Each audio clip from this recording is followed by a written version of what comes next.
जी दोस्तों, ए देखो क्यों चक्कर कर गया, मेरे पीछे देखो बदन जानते जी। ए अफरीदी साहब ने जी KPK दे नवे वजीर आला। सोचने की गल है कि कई दफा समझ नहीं लगती कि एड़ी साड़ी रियासत है, इन्हू चलाने वाले बंदे कई दफा तो कमाल कर देंगे ने, हर चीज दिखा दे रहे ऐसी जबरदस्त मजा आ जाता है। तो कई दफा बड़ा दुख होता देख के यार ए हो की रहा साढ़े नाल कि पहले भी वजीर आला लगा KPK का, उहदे ते केस मतलूब अदालतां ते जुबान दी अपनी रियासत वास्ते ते रियासत ते चढ़ाई, इस्लामाबाद ते चढ़ाई, की कुछ नहीं देखिया। ਇਹ ਹੁਣ ਆਇਆ ਦੀ ਜ਼ੁਬਾਨ ਤੁਸੀਂ ਸੁਣ ਲਈ ਹੈ, ਚੜ੍ਹਾਈਆਂ ਦੀ ਗੱਲਾਂ ਸੁਣ ਲਈਆਂ ਨੇ, ਸਾਰੀਆਂ ਗੱਲਾਂ ਸੁਣ ਲਈਆਂ ਨੇ, ਉਹਨੂੰ ਕੰਮ ਸ਼ਮ ਹੋਰ ਕੋਈ ਨਹੀਂ, ਸਿਰਫ ਹੈਗਾ ਕਿ ਵੀ ਉਹ ਮੇਰਾ ਜਿਹੜਾ ਭਗਵਾਨ ਇਹਦੇ ਨਾਲ ਮੁਲਾਕਾਤ ਕਰਾ ਦੇ,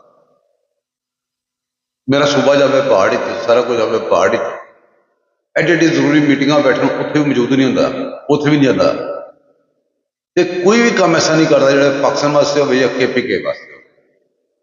ਤੇ ਹਰ ਵਕਤ ਬਕਵਾਸ, ਹਰ ਵਕਤ ਗੰਦ, ਹਰ ਵਕਤ ਸਾਰਾ ਕੁਝ। ਤੇ ਇਹ ਉਹ ਬੰਦਾ ਹੈ एड़ी गोलियां चला रहा है, रोड़े सुट रहा है, सारा कर रहा है ना बंदे लैके, कि कर रहा है रियासत से कर रहा है। यह 9 मई का मुजरम है, यह होर पता नहीं कि केसा का मतलूब है।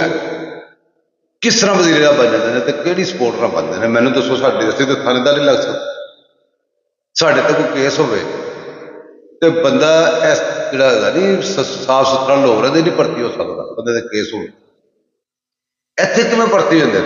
समझो बाहर गल समझाना मैंने, तुसीं भी सोच के